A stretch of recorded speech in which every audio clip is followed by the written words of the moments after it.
Welcome to a special edition of Finance Junkies. I'm here with Heinz Ketchup, and our guest today is Jeff Booth. Thank you so much for taking the time to speak with us today. No problem. Great to be here. Thanks. Thanks again, Jeff. Thank you. We're humbled that you're joining us today. Um, just for us to start, just to get to know a little bit about yourself in your own words. You talk about your failure, successes with how you built your companies, and if you can, just tell us a little bit about that and segue pretty much into when did you start seeing problems within the system that you constantly criticize. Yeah, and I don't know your audience, how much they know my work or not, and I know you obviously do, Heinzie.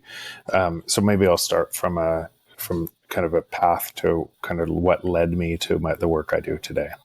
And so I've always been an entrepreneur. What does an entrepreneur do primarily? Sees a problem, tries to create value by solving that problem. And so that first idea, I was a home builder. I was in real estate, but the first real idea in using technology was using technology to solve the supply chain in building supplies. So I was early on the internet, understood what the internet was going to be and allow you to do, and I created a company that at one time was worth $500 million in solving that, because it was solving that problem. Through the course of solving that problem, or trying to solve that problem, what you realize as an entrepreneur is you're up against everything. You're up against the status quo of what everybody does today. You're up against a belief set of your version of the future and creating that version of the future to provide value. You're up against all of the mistakes you make along that road. You make a ton of them, and especially the first time you do it, you just don't know. So you're trying things to provide value, and mostly you're failing, and you either get up, brush yourself up, or you stay knocked down. And so I would keep getting up, learning on all these things. That led me to a position kind of through the process of building that company, through a whole bunch of waves of technology innovation and market collapses and everything else you could imagine, led me to a spot where I realized, why is all the technology we're using, every single entrepreneur is using technology to provide more value, and unless they provide more value, the company goes broke. So why wouldn't the output of that be deflation? That more value, prices would fall naturally everywhere. So that was a problem I was talking about for about 10 years, even before I wrote my book. If you were sitting around the campfire with me, you didn't want to sit around the campfire with me because it was all I was talking about. It was because the first technology we created, a logistics technology, literally cost about $5 million in 3 years and tons of programmers to develop. 7 years later, it was free. But I realized that technology wasn't just in e-commerce companies or Google or Facebook or anything else, or YouTube or what the thing we're on right now. It was also in energy distribution and production. It was also in mining. It was everywhere. So why weren't prices falling at that rate all over the place? And so that's what led me to write my book, The Price of Tomorrow, Why Deflation is Key to an Abundant Future. Because as I went down to the sand on the existing system that we lived in and were making stronger through our actions, I realized the hypocrisy of that system.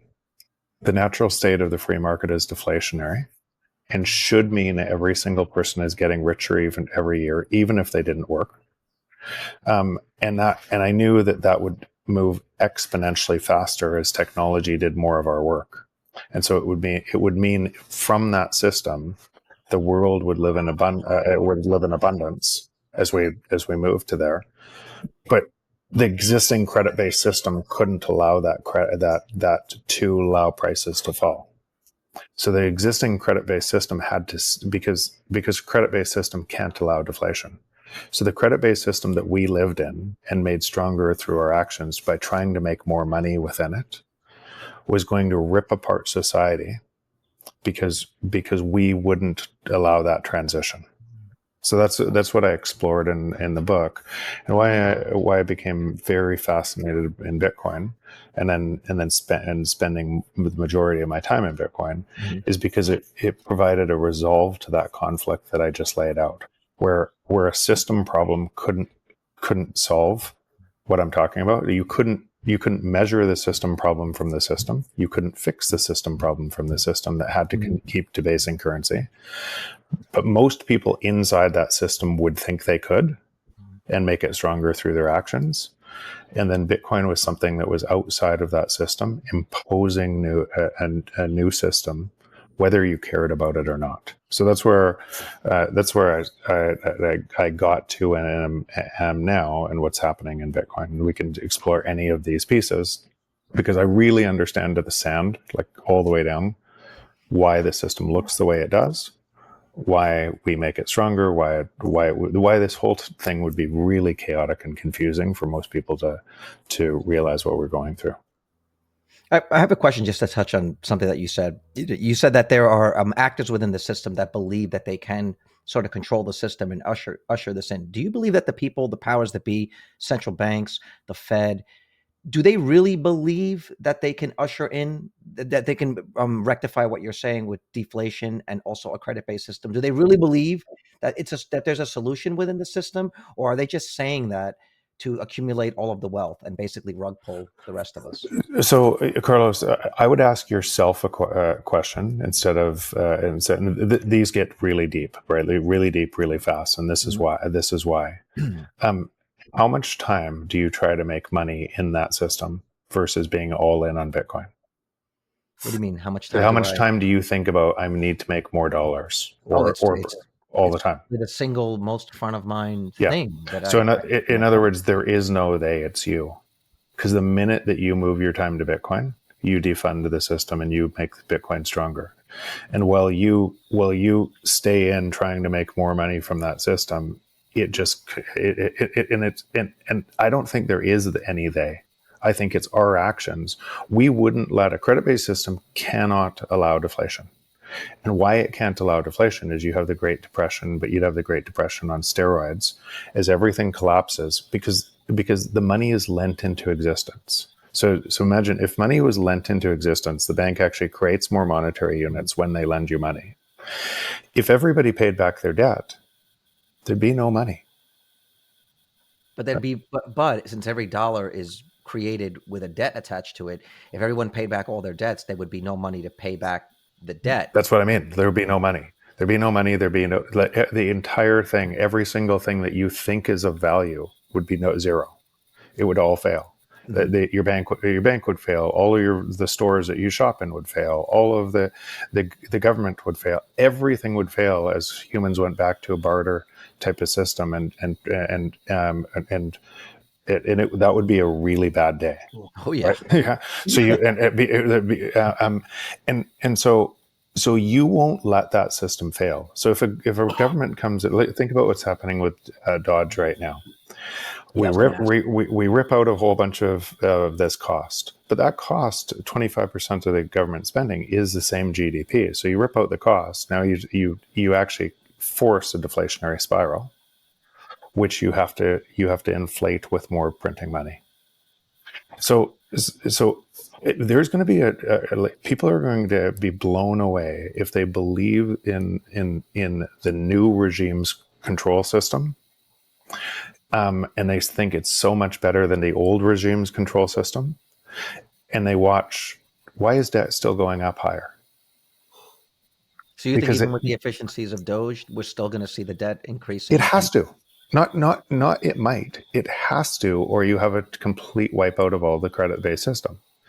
So the only thing that's happening today, by the way, I would far more lean towards conservative. I would far more than the other control system.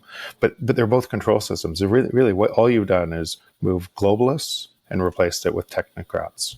Mm-hmm. And everybody's cheering for one of those sides, right? Under I'm gonna go back to something first principles.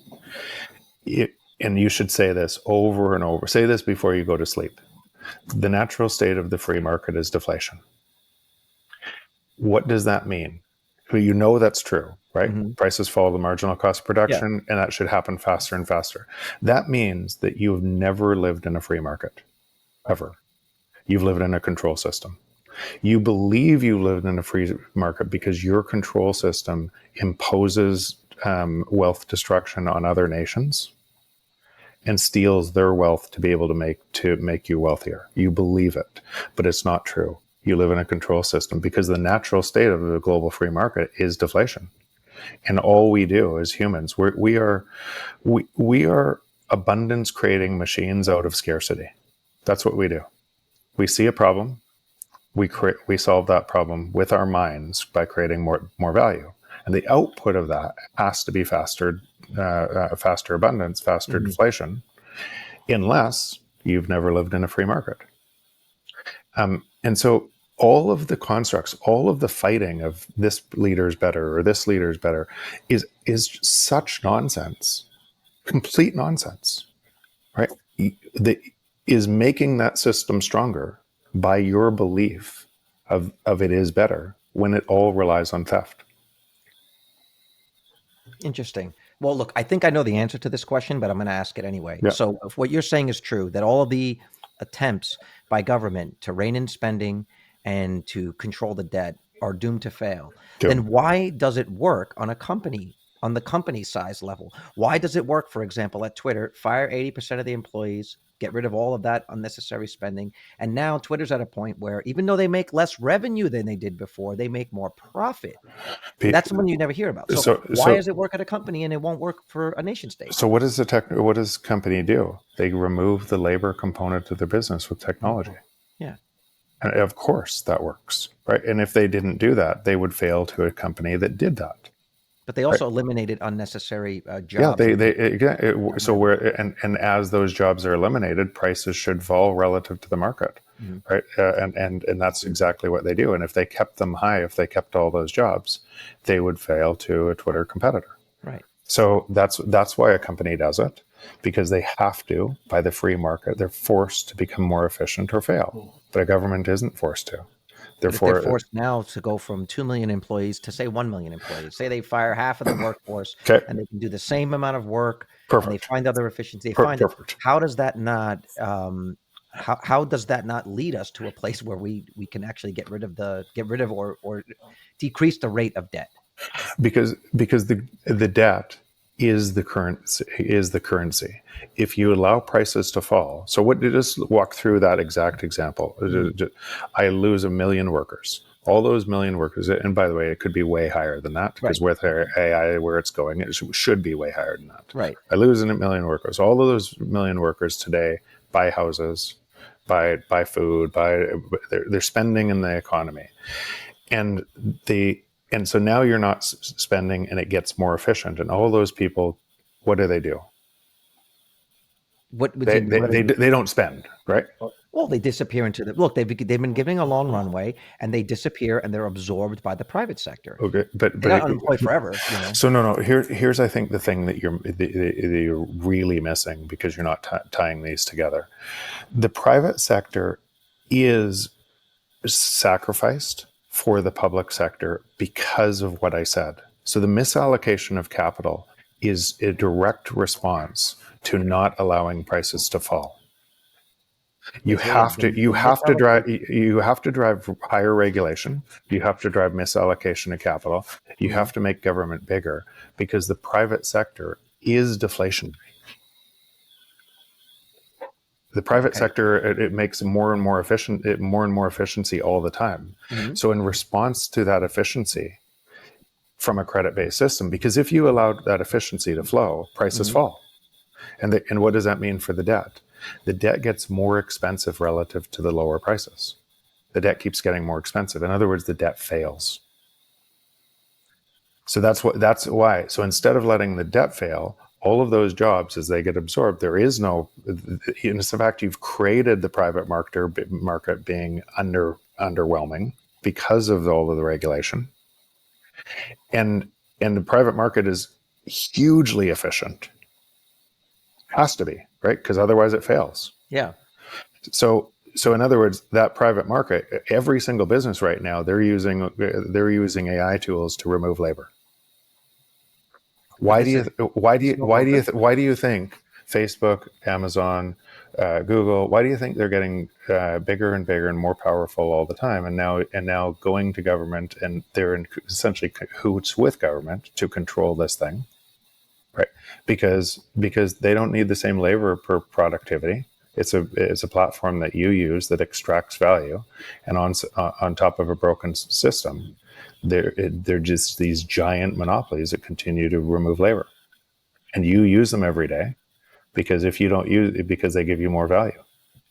But at least as I understand it, the prevailing narrative is that these companies do not wish, they only want the government to set the regulatory guardrails so that they don't break the law. And it's the government that is insisting that they have these backdoor channels, which you just saw with Europe the other day. Like the companies themselves are not begging the government to come in. That's at least how I understand the narrative. Yeah, it's not true. Most of your narratives that you believe are from the existing structure of existing credit-based system.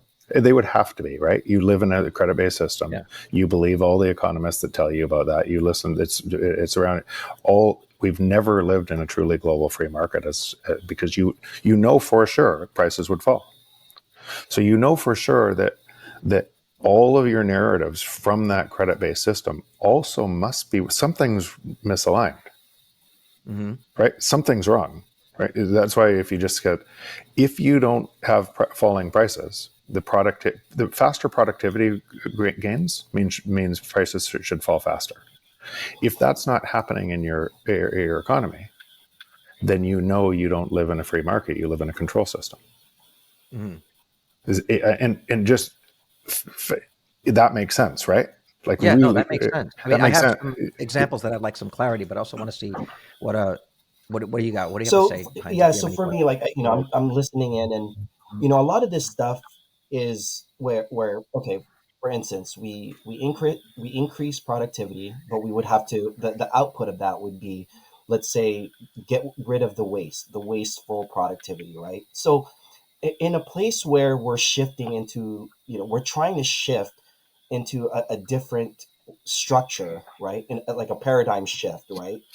In between that time, wouldn't a lot of people, I don't want to, again, I have to kind of dig into really fully understand the transition, but wouldn't people have to, we can't eliminate people from suffering during that time, right? So so the suffering is so just like the deflation in the 30s, that was caused by a massive buildup of credit that couldn't be paid back. So it wasn't. People think that was the cause of the problem, the Great Depression. The cause of the problem was the Roaring '20s and a whole bunch of misallocated capital that had to be cleansed through the system. And they get what happened first inverted all the time. So because it was such a painful event on society, they go to that event and they say, we can't let that happen again, and actually make sure that that's going to happen again through the manipulation of currency. Right, and so you have to go back to first principles, and the first principles of an economy, or the natural state of the free market, is deflation. First principle of economy is prices fall in a free market fall to the marginal cost of production. From there, you can ask yourself questions: what's the marginal cost of production of a line of code? 0. That's why your calculator app on your phone is free. Because first entrepreneurs come in and they create new calculator apps that compete against Texas Instruments calculator, and then they can become better and better and better. And then as you can make $1 and then you can make 50 cents, 25 cents, penny, then they're all free, and the entrepreneurs go somewhere else. So from the next question, you have to ask, what's the marginal cost of production of a line of code creating other lines of code? Less than 0. Yeah. 0. Right? Zero. Why do you think all the AI tools are becoming free and they're getting better and better at an exponential rate? DeepSeek, then others, and they just keep on. I have 7 different models on my computer. If I ever lost the internet, I have all of them for free forever. right? The entire history of knowledge, different versions of that history of knowledge on my computer, on this laptop, for free. So if somebody's going to charge me for a model that says $20 a month, and I get most of the functionality for free, what would I do as an entrepreneur with that? This would have to be so much better for me to use it, because I would have to provide value to other people or fail. So I would use the free one to provide more value, which means I would have a better value for others. And that's why this continues to fall forever. Unless, and going back to what Carlos was asking, unless the big tech companies say we have to regulate that because people should be afraid of AI. They're agricultural companies, drug companies, military companies, tech companies. They're in favor of regulation because that's how you protect a monopoly. Right. And so, why do you think all the lobbyists look like they do around Washington, and how much money is in lobbying, and how much money is in kind of backdoor bribes to politicians? It's because you live in a system of theft. That if you can get your thing designed so it's not a free market, you can create a monopoly, and you don't have to compete in a free market. I have one point and then a question. So what I would argue is that these AI tools, at one point they were the product, but now they are being reduced down to what you said. They're like a tool. It's like a hammer, right? If all hammers were $0, then the hammer itself has no value. But what does have value is how a person uses that hammer to create a product, right? And not everybody can wield the hammer the same way. And I would argue that that's what the AI tools are going to be. It's not so much about the tools themselves, but it's about what people do with them that is the value creation. So the value creation continues to move downstream as the products and services get cheaper and cheaper. And but the underlying thing that you're creating the value from is removing labor. Mm-hmm. Right? Because it does it better than the labor used to do it. It's able to see more patterns. It's able to be, and it will get in that labor reduction of your. So here, I'm going to read you something because somebody just sent me this, and they used ChatGPT to give a synopsis of the existing financial system, and ChatGPT couldn't get the answer. It kept on regurgitating how essentially your model of the world. Mm-hmm. Right. Yeah. And it kept getting confused. Why would it get confused? Because there's way more data supporting that model inside the model that would show that. So they were pushing back on ChatGPT with my thesis, and they sent it to me. It said, and here I'll read it. It said, shouldn't purchasing power increase over time? I think the framework is skewed because the current monetary system and looking at what has happened versus what should happen. And then here's what ChatGPT. That's a great point. You're distinguishing between what should happen in a free market under ideal conditions versus what has happened in the real world under constraints of the current monetary system. If we assume that truly free market with sound money and technological progress, purchasing power should increase over time. 1, technology advancements reduce production costs. Goods and services become cheaper. 2, productivity growth increases output for a worker. Wages should buy more. 3, competition forces prices towards the marginal cost. Exactly what I just said. Excess profit margins shrink. Why purchasing power hasn't increased as much as it should? The core issue is that we don't operate in a free market. Instead, we have an inflationary monetary system. And so that can't be allowed from the current monetary system. And every single thing you do in the current monetary system, and you feed it with more energy. This is why I questioned Bitcoin. I spent about 10,000 hours trying to attack Bitcoin, trying to attack I knew this thesis was correct. I knew for sure it was correct.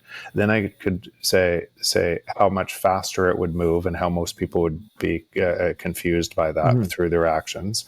And then I took the same type of rigor on Bitcoin as I always took to the existing financial system. And I said, so if we've never lived in a system free from corruption, so for 5,000 years, we've always lived in an exploitative system that then would get reset through war, so it always looked the collapse, same, right? Or collapse in every different nation. It always looked the same. And we wouldn't have any path to what it looked like again in the future.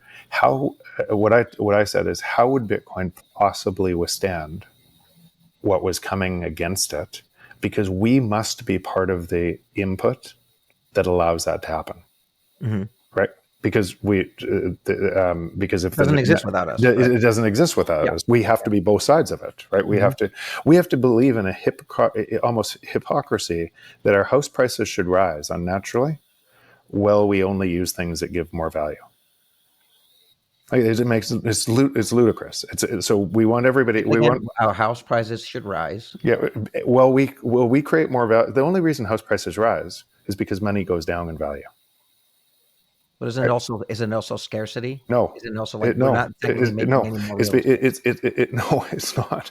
It's because it's literally because if you look at the house prices in fast growing cities, or the average house price, it has gone up exactly in the last 100 years, exactly the M2 rate, the debasement of currency.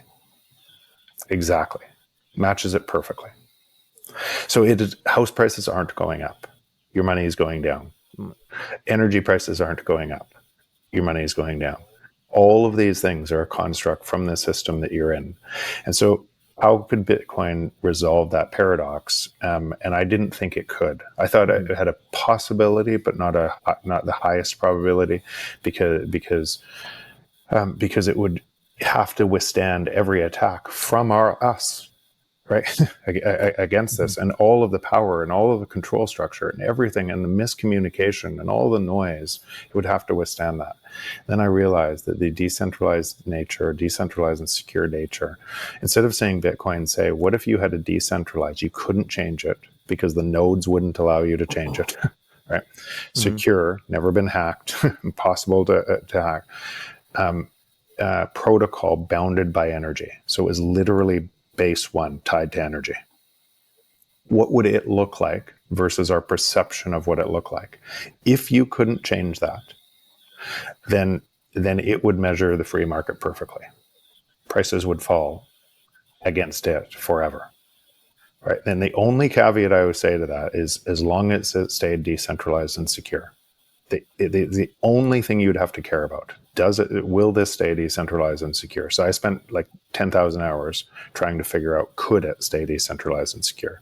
But if it was going to stay decentralized and secure, then if I measured my house against the new energy protocol, my house would be falling.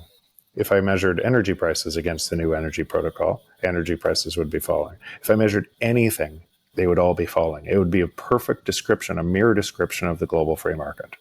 Early, emerging. All prices would be falling like they should, like what I read you, like they should. Why? Because you couldn't change it. You couldn't hack it. You couldn't, it was the energy-based protocol. What would most people look at it? And what that would mean is, if you didn't have counterparty risk, if you held it in self-custody, then this entire other stack of all the debasement and all of the currency units and all the houses and all the businesses that all are predicated on more currency units being manipulated, then they would all have counterparty risk. Every single thing in there, every government, every single thing would have counterparty risk. And this would be the only thing without counterparty risk if you had it in self-custody. Only thing on the planet without counterparty risk. And what most people would do, so I priced this, what we're talking about, from Bitcoin. I priced the world from Bitcoin, and everything makes perfect sense. I live in the first truly global free market. It's emerging, and it's getting easier and easier and easier, and life gets easier because your purchasing power, exactly what I read to you, goes up over time. And will go up forever as more and more people move into the first global free market, because they don't have to wait. They just have to move their time, and they can contribute to it and gain from it. But what would it look like to you if you were measuring Bitcoin from your debasing currency? It would appear like Bitcoin was going up, right, faster than other assets. Yeah. but that wasn't any. It said nothing about Bitcoin. It said about your perception of Bitcoin. And what would it appear if you didn't have Bitcoin? It would appear that you were getting debased at a crazy rate, and that all those would be true based on each different observer of this new essentially energy based system imposing new rules on society. But it doesn't.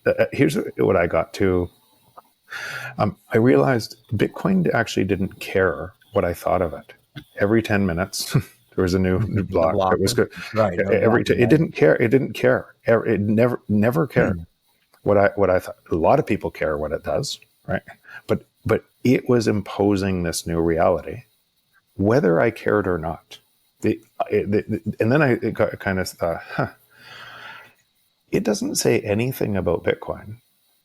If I want to give my energy to the system based on theft, it says something about me. Right? It doesn't say anything about it, because really what you have is two different systems. One based on honest hard work, honesty, an honest ledger that can't be debated, can't be changed, and then the other system you have, a system based on theft. It's so funny what you're saying and the words that you're using are strikingly similar to the way that we discuss the perspectives of people as they enter like the event horizon of a black hole. Yeah, Where like your totally. perspective, when you see someone entering the black hole, they redshift and but then from their perspective, it's something else. But in this analogy, like Bitcoin is the singularity where once you cross that threshold, basically everything, all roads lead to it. You can live outside of it once you get close enough or whatever it is, all roads, once you pass that event horizon, Bitcoin is a point in your future, right? It's like that's it. And every single government, so I helped the city of Vancouver. They're thinking of putting it on their balance sheet for the same reason as everybody's putting it on their balance sheet. Because for me personally, it means my purchasing power increases forever. What about a city? Well, they take taxes from you to be able to provide services, and by the time they spend on the services, they can't provide the service they thought they were going to give because the money's broken. So you complain to them, why are they taxing me more and more and more? It's because the money's broken, because the services don't go as far, and that exists everywhere. And then we're inside that system trying to gain more money inside that system, giving it all of our strength, yelling at this person or this person, when we could just move our energy to the honest system. So Jeff, like, I do agree with your premise, your concept about, things should be, things should be fair, things should not be corrupted. Like when we work, the output of our work should be given to us for what the value is, right? And so what would you say, because I think for me, the hardest thing to grasp, especially if I try to talk to people about Bitcoin that, that are not in it, right? um, they say things like, well, it seems like a lot of people who criticize Bitcoin, they they criticize it because it's not tangible. It's not something that they can touch. It's not like a home. I can't house a family with it, right? Um, so Which is interesting, because do they criticize this podcasting thing, or do they criticize Google or Facebook when they use these things every day that they can't touch? Right. The whole point of anything is to provide more value. This is what's different here is this is a base layer, provide more value to all of society by imposing the free market. You might not like it or not, they might not like it, but it's not negotiating with them. It doesn't care. They should care, but it doesn't. wow, that's just powerful there. I have I have a question. Okay, well, first of all, I found it interesting that in like the bull case that you were saying, or the weight of your argument was on the fact that it is decentralized and an immutable ledger, but you didn't speak anything about the finite supply. So, How does so, so how does that I play? so, so I consider that part of the unchanging rules, Okay. right? Because because it went like incorruptible changing. So the way that that works, and the nodes control all of. So Mhm. my node has to confirm all the transactions. Mhm. What that would mean is my node would have to vote against my best interests for a change like that, and it won't happen. But do you see the fact that Bitcoin has a finite supply as a fundamental reason why living within that system is the true free market? Yes, it's a Okay. ledger that can't I be didn't think you manipulated. mentioned Yeah, it's a ledger that can't be manipulated. It's a ledger that can't change. Why can't it change? But it's not just that. It's a whole bunch of different pieces about that essentially enforces honest rules. I download open source code, run a node that are these transactions what they said they would be? So it imposes essentially an honest ledger, and lots of people try to cheat this. Right? FTX, and not the FTX just, but I suspect through banking, government, and everything else, FTX wasn't just like, if you think about how much money was Mhm. spread around politicians. Yeah. This was an attack against Bitcoin. So that they could try to regulate. So they could anybody who cheats Bitcoin gets wiped out, and they always have. If you were just honestly acted with the honest network and just bought it or held more of it instead of tried to consolidate it, you would do better than getting, and it's which is fascinating, right? It's the only time in history we've ever had something that the cheaters get flushed out, the honest thrive. It's true. Yeah. The system we have now definitely rewards those who try to circumvent it or cheat it or game it. Yeah, and this is the only thing that, and how do you act? How do you jump? All you have to do is understand it, run a node, contribute to it, and all of a sudden you're part of a global consensus network that can't be cheated. Mm-hmm. So I like to say we are Bitcoin. It's not something outside of us. It's put the honest in control of a network for everybody. So it inscribes the best of us into a network for the best for us, that can't be cheated. So as more and more people come and try and cheat it, and lots of people will, they'll try to consolidate it. And if you're trusting somebody else in to hold your Bitcoin, Mm-hmm. you're introducing counterparty risk, right? And you're paying to introduce counterparty risk. Mm-hmm. It was just ludicrous, right? When you can hold in self custody, have no counterparty risk, and forever have increasing purchasing power. Mm-hmm. Like, why would you want to, if you knew what we just said, if you truly know, why would you be playing in meme coins? Why would you be playing in all of this nonsense? Well, that's straight gambling. And again, I go to Vegas every once in a while. I like gambling, but I'm not like you don't have a big Shiba Inu position. exactly. You're not But you realize all of those things. It's not just gambling. It's perpetuating the crime of our existing financial system, which is based on theft. Right? You're actively driving more and more miscommunication, more and more, and because they're all zero-sum games, somebody has to lose for you to win. Jeff. The thing that you say is, though it's true, right? Wouldn't it? I mean, I know you do your job, you do your part. You go into these podcasts, you pretty much, try to educate as much as you can, try to reach as much as possible, as we do, right? But I feel like people have just been stubborn. Like, I know I'm measuring it from the old system, but when Bitcoin hit a specific price milestone, nobody even cared, and because people were still doubting it, right? So this is just going to reflect back on what I said is, I truly feel that before we shift into this different paradigm, I feel like people are going to have to suffer. Like, people are going to be left behind. I, Or so you were right there. And I guess that's why I want to be careful of this. This isn't a light switch. This is going to happen for a long time, and it's going to be chaotic on both sides.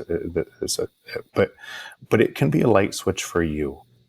Each individual, you live in a time where you could move to the honest network and no one can stop you. You can put more time. If you're spending 2% of your time there, spend 4%. If you're spending 4%, spend 8%. Every time you move more time to the honest network, you will be rewarded more. It might not happen immediately, but it'll be rewarded more. Why? It's really quite simple. Every single scarcity in the world creates an abundance from the free market. So the scarcity of the collapse of what the world's going through, all of this nonsense and the chaotic nature and a whole bunch of people getting hurt there, is the entrepreneurs building on top of Bitcoin right now and building all of the rails to help them drive from this system so they can see it easier, are getting rewarded at a crazy rate. Like, we're investing in this space. The rate of growth of companies who then denominate the balance sheet in Bitcoin because they're profitable in Bitcoin, they're adding Bitcoin to the balance sheet each month. Mm-hmm. I cannot believe I get to do it. And all it took is moving my time to be able to see it. So I have empathy to what you're saying. Because most of the problem today is just people don't see it. They have no clue what's happening. They're measuring that system from the system, and they're making it stronger with all their actions. And they're feeling scared. They're looking for trying to make more money, making it worse, thinking Trump and Elon are going to save me from those other bad people, making it worse. And all of this is making the same thing worse. And they're getting locked in their belief of that, all on top of a system that has to extract more value. So is that going to be chaotic? Of course it's going to be chaotic. Is that what this had to look like? To have this type of thing has never existed in human history.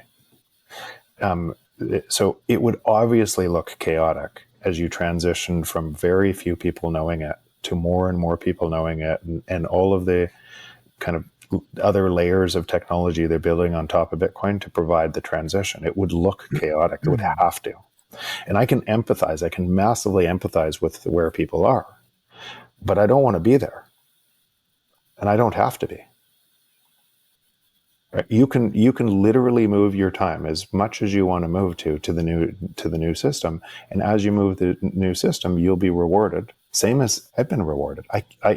So how I go through life right now is I cannot believe I pinch myself that I get to do the things I get to do with the people I get to do with inside the first truly global free market that's expanding globally.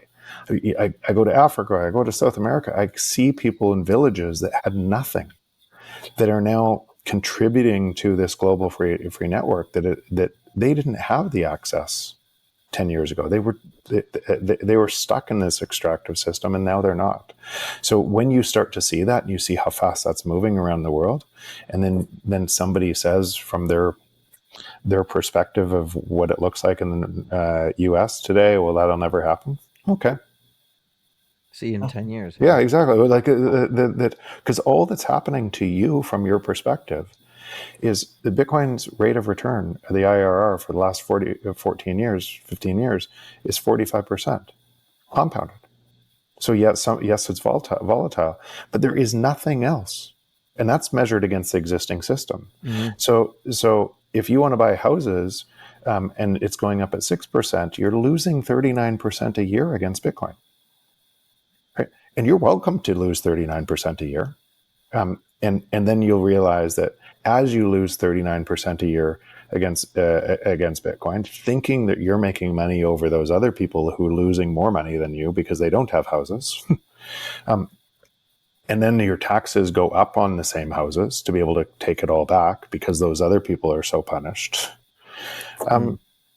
It seems pretty ludicrous to me, but a lot of people, again, so to your point, Heinze, yes, a lot of people are going to get crazy hurt, and then they're going to get hurt again, and they're going to get hurt again. I use often the example of Venezuela. If everyone would know this right away, what I'm saying, right? then all the people in Venezuela would be on Bitcoin already. Why do they still make their system stronger, even though you've had massive hyperinflation, destruction of all societies rules, rule of law falls apart, and they keep on making it stronger? The same reason you do. Exactly the same reason you do, because you're measuring your world in a piece of paper and making it stronger. So why would we expect other people then? And so it's a personal. Each individual person has a choice to move more of their time, and when they do, what they'll find is others around them start to as well. Why? Because it's so much more rewarding. It's so much easier to see, and you don't have to make anybody do it. They say, what do they say? Like, people find Bitcoin when it's ready. Like, it's always the right time. You Exactly, find it when when they're you're ready for it. totally. So I have a question. I don't know if you're familiar with the principle of the 10th man. It's this principle in Israeli parliament after they Yep. received an attack, and they said, well, we should have seen this attack coming, but the 10 people that were on the committee were all in agreement that we shouldn't be Yep. considered this threat. So they invented the 10th man, which is now in every committee, if 9 people agree, it is the job of the 10th person to prove them otherwise and try to, like you said, counter and try to prove that the opposite is true. So that being said, if I take you at face value that all, that technology's deflationary force is inevitable, what, like, one innovation could you think of that could unexpectedly, like, derail or accelerate this timeline that you're saying? So which one would you like me to start on? Accelerate or Either which one. Either so one. yeah. So in my book, I wrote about exponential technology, and I used a paper folding example, and I folded a piece of paper 50 times. I said on 50 folds you can only fold it 7, but on 50 folds, how thick is the piece of paper? I've asked this question tens of thousands of times all over the world. Like the height of the space station. Yeah, no. So It's gonna again, go to the sun. It goes Yeah, it goes to the sun. Yeah. But think about how much different, Carlos, your first guess was than the sun, right? And most people, even if they get that parlor trick, most people say guess 2 inches or to the ceiling. And so we're so staggeringly wrong, but that's the same thing that happens in technology. And what ends up happening is you overestimate the impacts early. AI, overestimating the impacts early. And AI has had the same rate of growth, exactly the same rate of growth for the last 75 years. It's just an exponential pattern that then you overestimate early in the 50s, then you massively underestimate, because where are we right now? We're in fold 36, moving to fold 37 on Moore's law. So now we're in the steep steps, and people wonder, how is this coming so fast when it's going to come? And they're still looking backwards. Looking forwards, and all of that productivity growth, which is faster deflation, which is the rise of a debt-based system, more manipulation of the debt-based system, and more control. So how fast is this coming? It's coming at a staggering rate. What are some risks to it? Risks to what I'm talking about. Here's one. It's not. I don't see it as a real risk, but it's risk for you if you are aggregating in the centralized system. The two systems are opposites. One is the free market, one is not. So if you're measuring Bitcoin price in a US dollar, which one are you in? If you're measuring it in USD, The old Yeah. system. well, then you're in the You're in the old system. You're in the control system. And Yeah. from the control system, what you will likely do is take more risk. You'll think, oh, I'm going to just trust my Bitcoin in the bank. I'm going to trust it in the ETF, and it won't be your Bitcoin. It'll be somebody else's Bitcoin. And that Bitcoin has to centralize. And more people will sell their Bitcoin for that thing. And they'll decentralize faster and faster from the system that must centralize. And a lot of people inside that, it will still go way up in value versus that currency. And a lot of people will sell for that at that time and wow, I'm rich now, and centralize further. If it looked like that in time, that would look like imperialism 2.0, US dollar on Bitcoin. It would look like gold backed. Then I moved from the gold reserve. I moved to the petrodollar. I engineer a system around an oil, and if anybody doesn't use my system, they're invaded, or cut off from the financial global system. That same thing could happen on top of Bitcoin if this got centralized. But which it likely happens because of our actions trying to centralize, thinking that there's no risk there, right? Because we've never had a non-counterparty risk asset. But here's what's more than likely to happen out of that. The people who cheat Bitcoin always get wiped out. And those people who are doing that aren't running nodes, right? So they're taking a massive risk. And they will likely get wiped out because the nodes will enforce the rules and wipe out that entire system at some point if it tries to do a chain fork on what we're talking about. So, but to say that that's not a risk, and again, I'm aware of lots of different things I watch all the time, but what ends up happening is when you're inside the system, when you're inside the new honest protocol, you also realize how many others are way forward of these risks and have already built all of the things that would nullify these risks before they come, because that's what a consensus mechanism that realizes how important this is would do. So just to sort of adopt your thinking, a way of looking at it is to say a house price in 2018 is $500,000, and in 2020 it's $700,000, and in 2022 it's $900,000. That's not the way to look at it. What you're saying is the way to look at it is that house in 2018 would cost you 30 Bitcoins. And in 2020, that same house would cost you 10 Bitcoins. And in 2024, that same house might cost you 4 Bitcoins.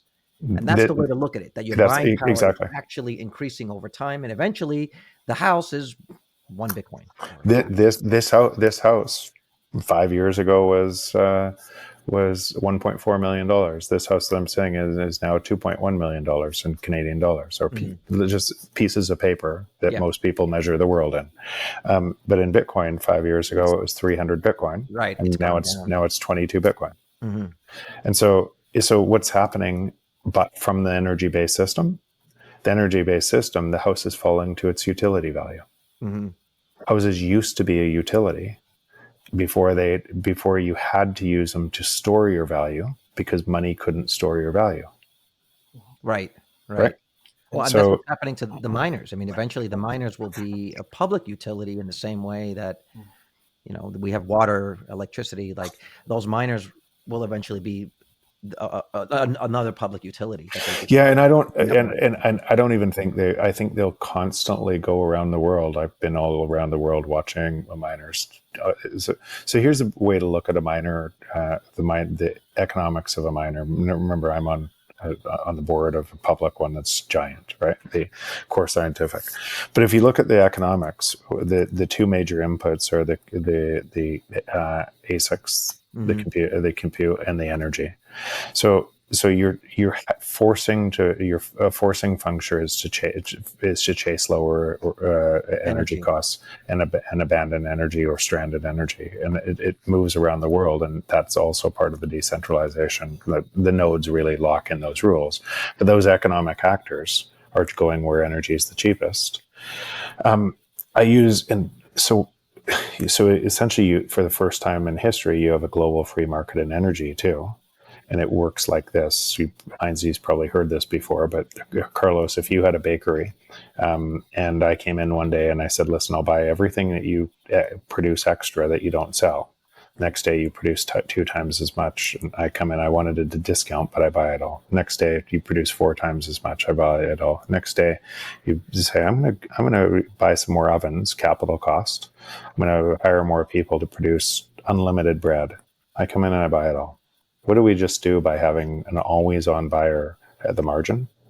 We just created abundant bread. That's all a Bitcoin. Now insert energy for bread, and that's all a Bitcoin miner is. You have an always-on buyer who will always buy at a lower price, and so you're chasing global energy, and you're overbuilding capacity anywhere because you always have a buyer. But if and when Say if you reduce some of the nodes that are on the network, then the difficulty goes down and the energy needed to mine the Bitcoin also goes down. Don't you also create a surplus in energy? I'm talking like in the future, as eventually some of these miners get weeded out, and you don't need as many nodes to Yeah, so that's that difficulty adjustment is a really great piece because it forces it's always harder, right? So it forces the free market, right? That you can't consolidate a market here, and so what ends up happening is that if you're paying too much for energy, you get liquidated, and all your equipment gets bought by somebody else who doesn't have the debt. And, right. and it goes and takes it and and mines on lower cost energy. Mm-hmm. Interesting. I've never really thought about it this way. It's interesting. But and then measured against abundant energy, because we're finding new energy sources all the time. We're finding new distribution, fracking, and different energy sources. So if you measure energy against Bitcoin, you can see the prices of energy are falling as they should fall in a free market. So all of you have a new protocol bounded by physics. It's bounded. The free market is bounded by that energy. Energy is life, and we're both advancing more energy, abundance of energy through this protocol, and securing everything on top of a new energy-backed protocol. Yeah. And then what ends up happening in a mine in raw materials that you're pricing, and why would those prices fall? Because if you look at a mine today versus a mine 50 years ago, there's way less labor in a mine today. There's automated trucks, there's self-driving trucks, and it's getting more and more like that all the time. So now you have lower energy costs, you have lower people costs, and you have, so all of these inputs of everything is falling at the same rate that I just that should happen if you don't measure that from a piece of paper.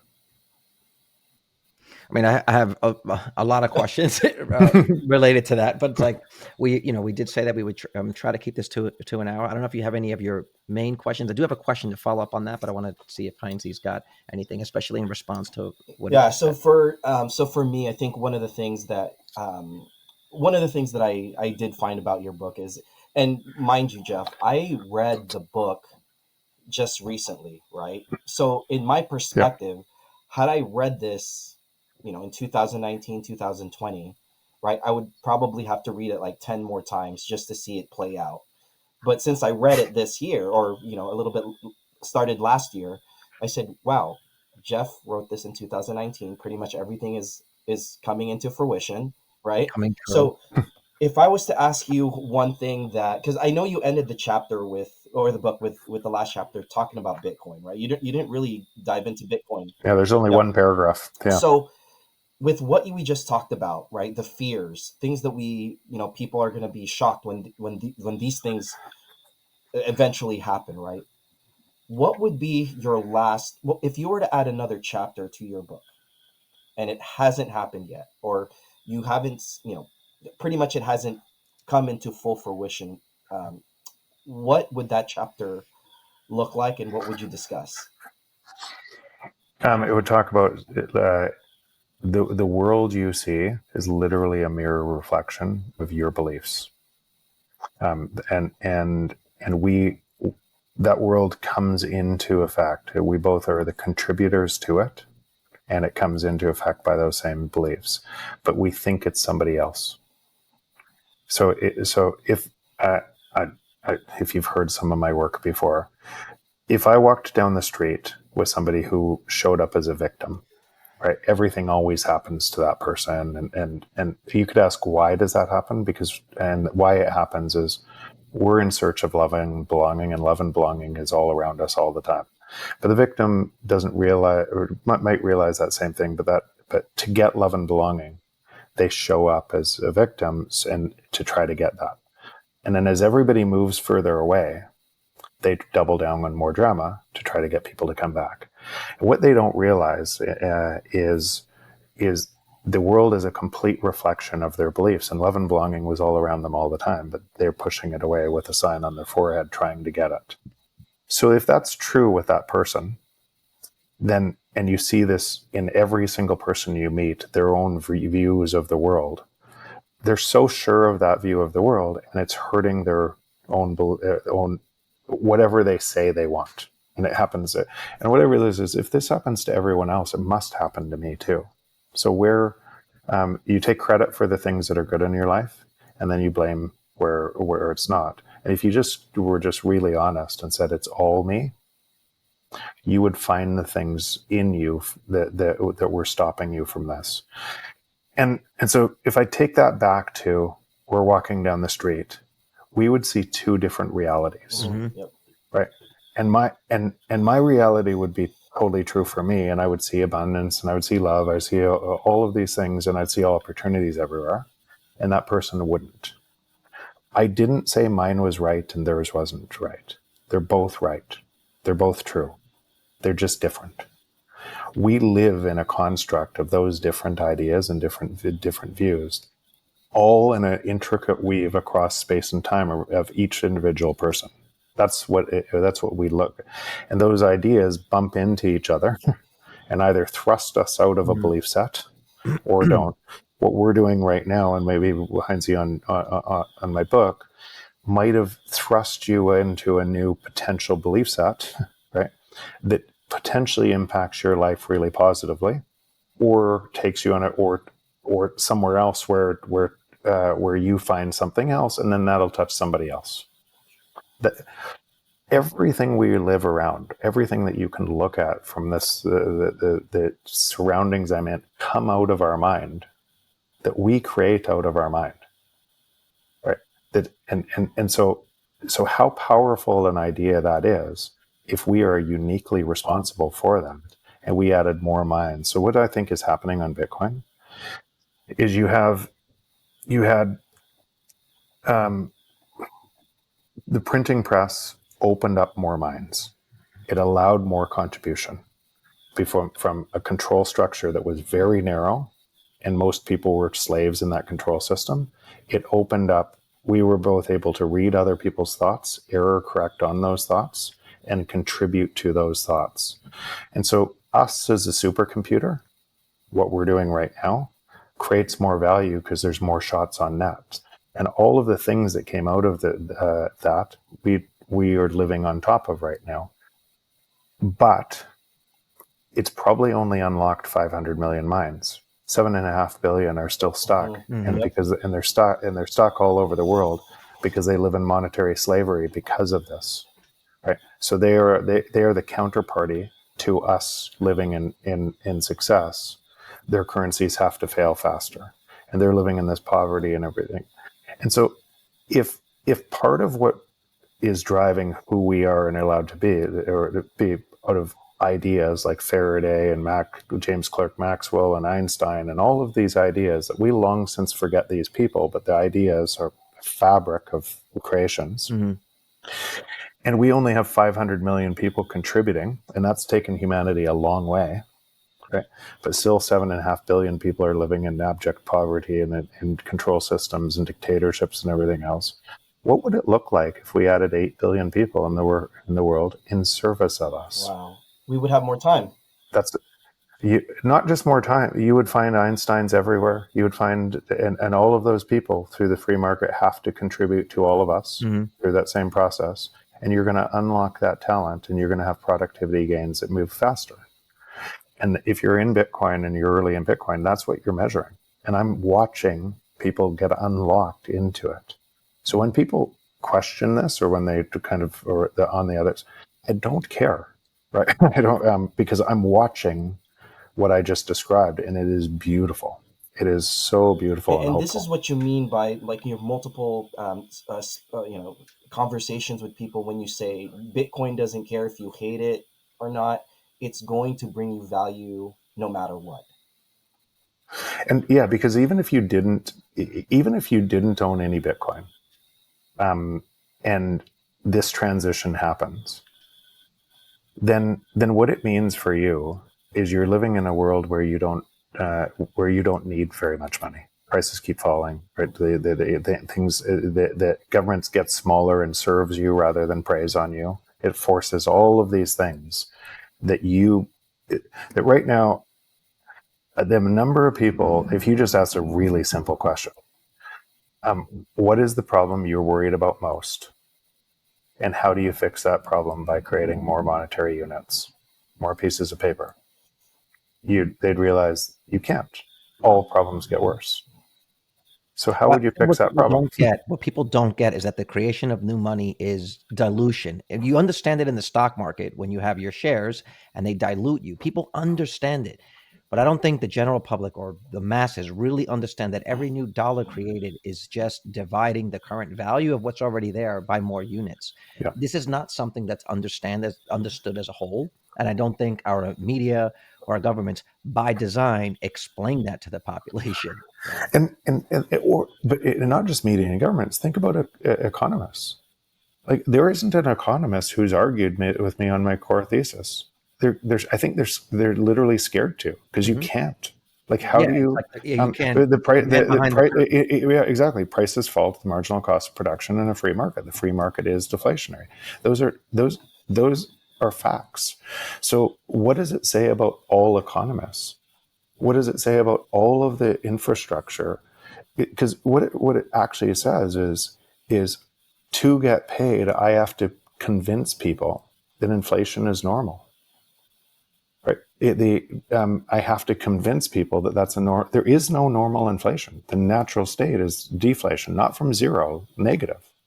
And so the money isn't being stolen. If you had 5% inflation measured from zero, it's not being stolen from zero. It's being stolen from probably -6.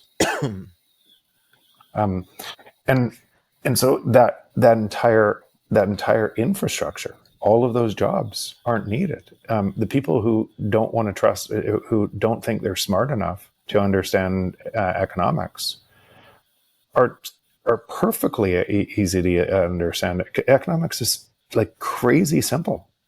Prices fall to the marginal cost of production in a free market. Is it intentional or is it ignorant? The ones that should know better and don't speak this information to the masses.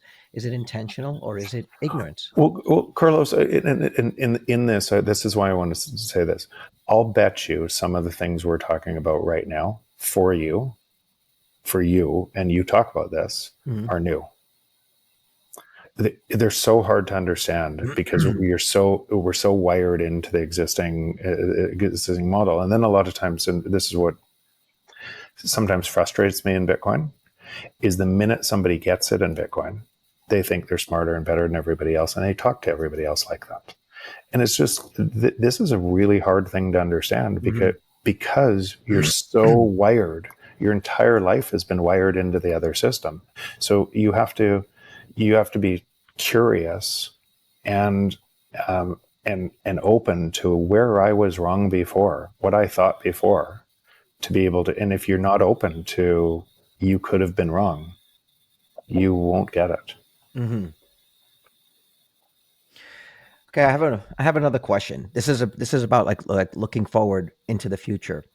If this deflation, if we do move, say, more to a Bitcoin standard, and deflation accelerates and traditional jobs vanish faster than we're able to adapt, how do people find purpose in that world when your work isn't tied to your survival? I mean, it sounds like we need like a cultural revolution as much as we need an economic one. Yeah. Do they get lazy, Jeff? Like, yeah. How does that? Yeah, and all of these things are absolutely. You can imagine how much time I've spent on this. 10,000 hours. Yeah, more than that though. But like way more than that to come up with the book I'm talking about just on Bitcoin. But it asks right now. I know this. I know everything we're talking about. Am I lazy now? No. Like, there will always be problems to solve. There will, and the free market you will trade with anybody anywhere if they give you more value, right? So that's what the free market does. So it's good for them. It's good for you. It's good for everyone, because the output of that trade is more value. And then the person that is giving you more value, everyone else competes with them to give you more value, right?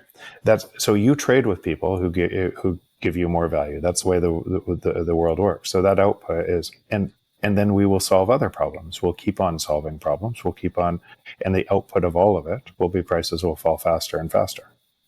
But then what are the safeguards against some new elite class that controls the tech, arriving? So how do you control? So this is seriously, this is the point that I'm like, how do you control? You can't control a decentralized protocol bounded by energy. If you could, there are no safeguards. So right now, ultimately the reason why Elon is not in Bitcoin, or not advocating for Bitcoin and advocating on Twitter and everything else, look at where all of his wealth comes from. It's all subsidies and government contracts. Yeah. So why would the richest person in the world want to give up what was the driver of all of their wealth, which is a control system, to share that broadly with everyone? And I don't hate Elon. I just know the incentives in this. So that control system, if it's extractive, will centralize. And there will be very few people on top. So what would AI look like in a control system? There's really two ends, right? Prices of everything fall to the marginal cost of production. And as the jobs get removed from society, we live in abundance. That's one end. That's Bitcoin. And what that means is Bitcoin is by far the best investment in AI and everything else, because it captures all productivity gains. Right? That's what Bitcoin is on one end of the spectrum, and it's decentralized and secure. Other end of the spectrum, through fiat, all of those productivity gains, as people still lose their jobs, gets concentrated in very few companies in power, and AI is used against you. Robot dogs, drones, everything, Black Mirror, to be able to control you. And now this might. Some of your viewers won't like this. You might not like this. You are actively making a choice every day which one you're making true. Actively. Well, choose wisely. So that's it. So every day you're contributing to the fiat system. That is it's happening at a faster and faster rate, and you're looking at other people to blame those other people. And when you realize, it's me. Yeah, like there's an off ramp. It's me. I did the same thing. This is why I say that I realized I was a hypocrite in what I was doing. I was talking all over the world. My book became an international bestseller for largely the same reason that you guys just said, because it predicted what would happen, and it predicted essentially all the timing, everything that would happen. And I had a hedge in Bitcoin, and I was on all these boards. And some of the ones that you mentioned before, fiat companies and everything else, and I was on all those. And I woke up one day and I went, oh my God, I'm a hypocrite. I know all of this. And 90% of my time is in the fiat world trying to make more money in that so I can buy more Bitcoin. And I just said, I'm not doing it anymore. I'm out of all those. And that's why I created the venture fund in Bitcoin, so I could move all of my time to where I wanted it to go.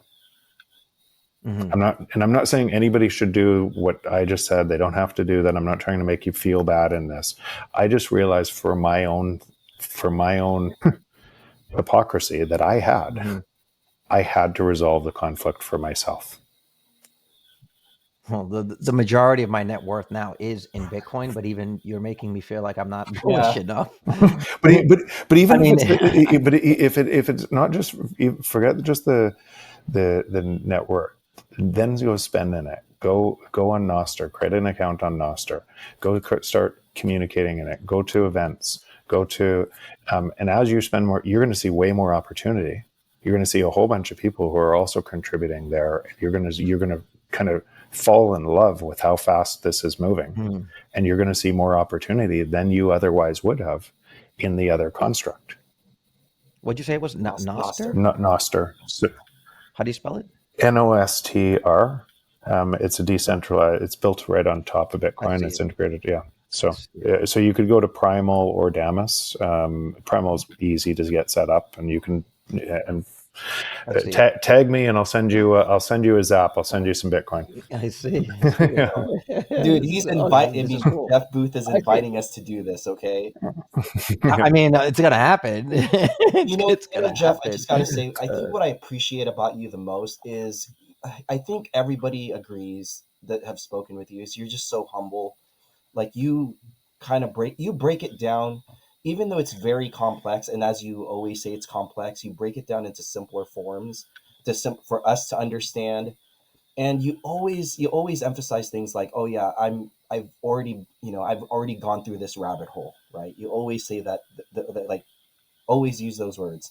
And I think for me, I think what I definitely me I appreciate it about you the most is pretty much every week I see you doing the work by just digging deeper and deeper into that rabbit hole, and you're just asking people like, hey, come and learn, right? You can follow me if you want, but I'll still be doing the work. So I think that's the one thing that, I'm very humbled that you're here. I've learned a lot with this an hour and 19-minute podcast with you. So, and I'm gonna continue to learn, as I'm sure Carlos will, and be humble, like just like what you said is, um, being part of the space is you're not supposed to know everything about Bitcoin, right?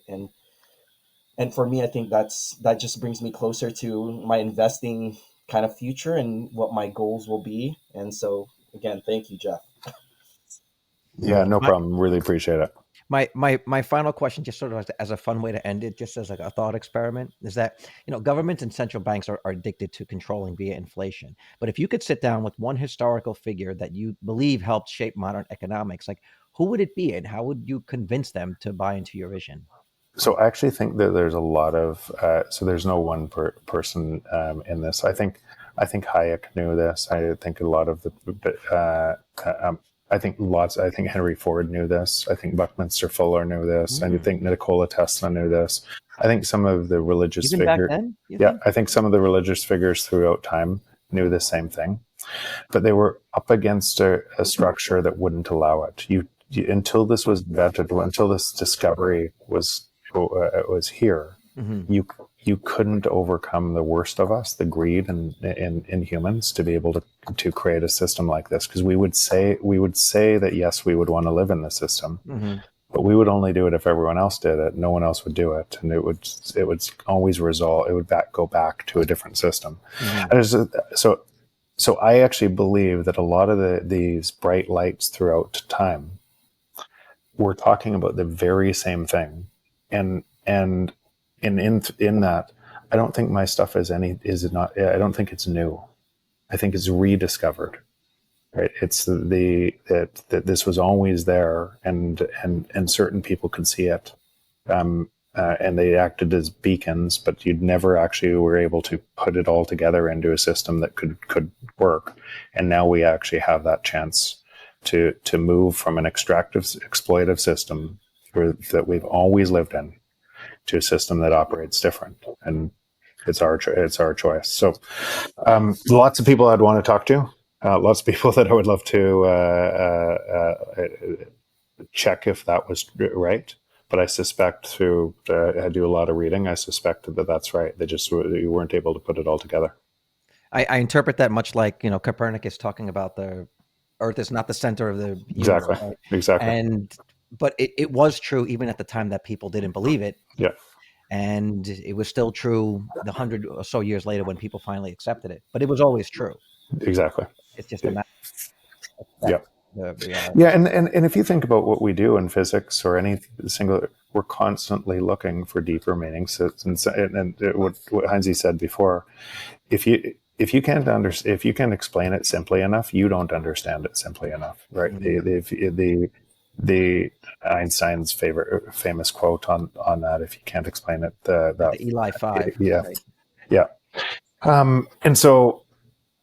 and I think that's what's happening. As you come down to greater truths, you start to realize it is actually quite simple. It's unifying, and it unlocks. And but I just had somebody call me this morning, said the same thing effectively that Heinze said.